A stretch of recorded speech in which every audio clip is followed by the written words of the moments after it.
Ciao ragazzi, ciao. Oh, guardate il porto insabbiato. Si è insabbiato il porto. Siamo in mezzo alla sabbia. Un paese che siamo in mezzo alla sabbia.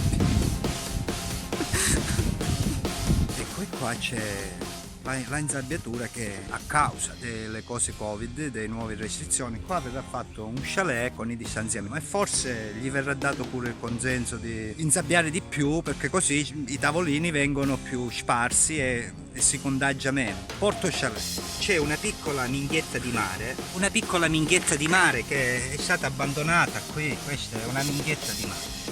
Questa è viva, non so se la vedete.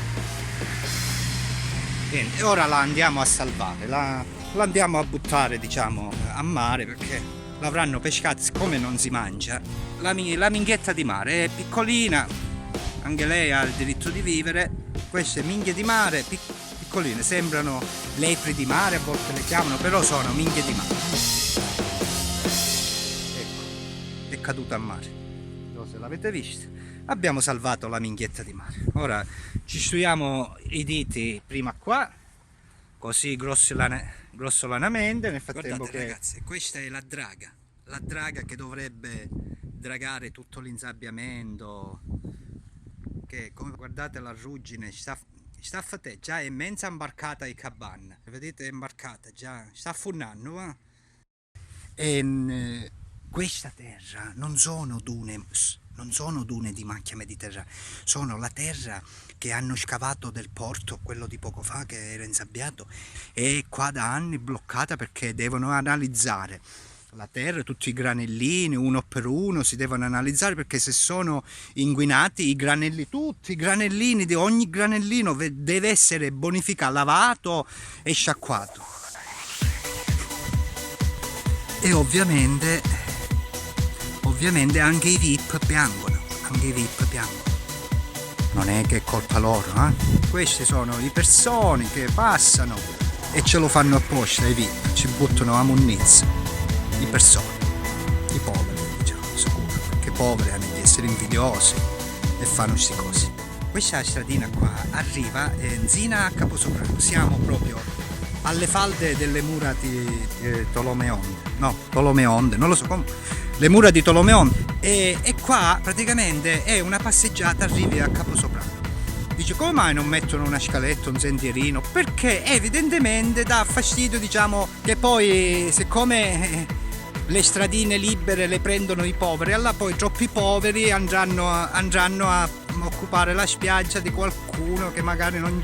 Chi giustamente dice, ma perché mi alla poliziare io quando poi ci stanno facendo tutti? Effettivamente io non capisco come mai il Di Maio ti dà un'opportunità di crescita e tu una polizia ti dà Attila intorno a casa tua, no?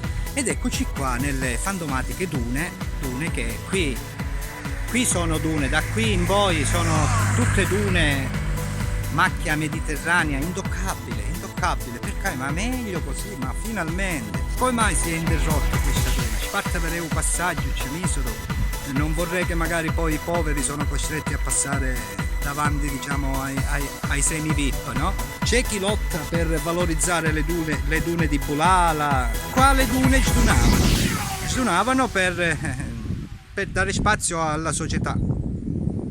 Ne usufruisce la società, dice, perché sono soci. I voglio dire a tutti questi soci, club, come se ne scannare poi per dire sì, o sabato tutte o club. Che a Gela ci sono i club, strapieni, pieni come gli uovi, ci sono VIP e semi VIP. Come faranno? Faranno dalla A alla B, dalla C alla D, o come c'è Matera? Boh, non lo so come faranno. Oppure da chi ha il reddito più alto, cioè il sabato chi ha il reddito più alto, oppure il venerdì, no, il venerdì quelli che ha il reddito più basso. Maria, sarà il prossimo gossip dell'estate, sarà questo. Come si regolizzeranno i club? Parcheggio privato. Qua dietro ci sono fogne private, venite a Gela a divertirvi,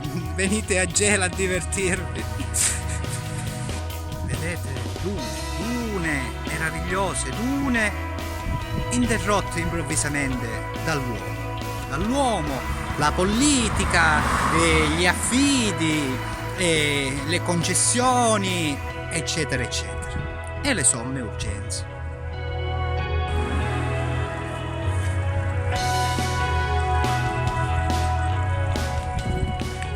E ovviamente poi l'uomo porta scompiglio.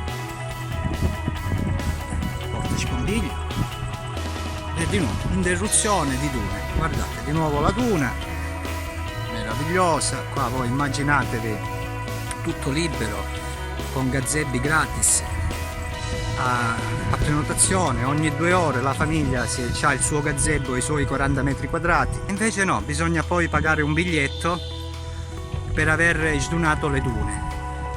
Voi non ci crederete, ma esistono politici che credono che tutto questo vende Dio.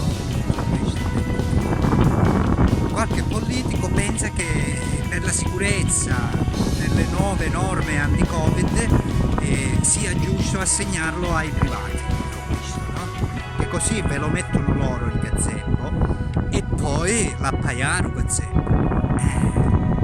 Perché è provato, ci sono spese, fotocopie, cose, Invece no, qua deve essere tutto comunale, basta, un archivio, fate un database, una sopranota, no, tu una volta a settimana, chi tu che da tutti i cittadini, di qua fino a Punta e Tenutella, hai voglia di sistemare famiglie, i giovani che si arrangiano, le famiglie, fate i gazebo comunali gratis, ciao, sì.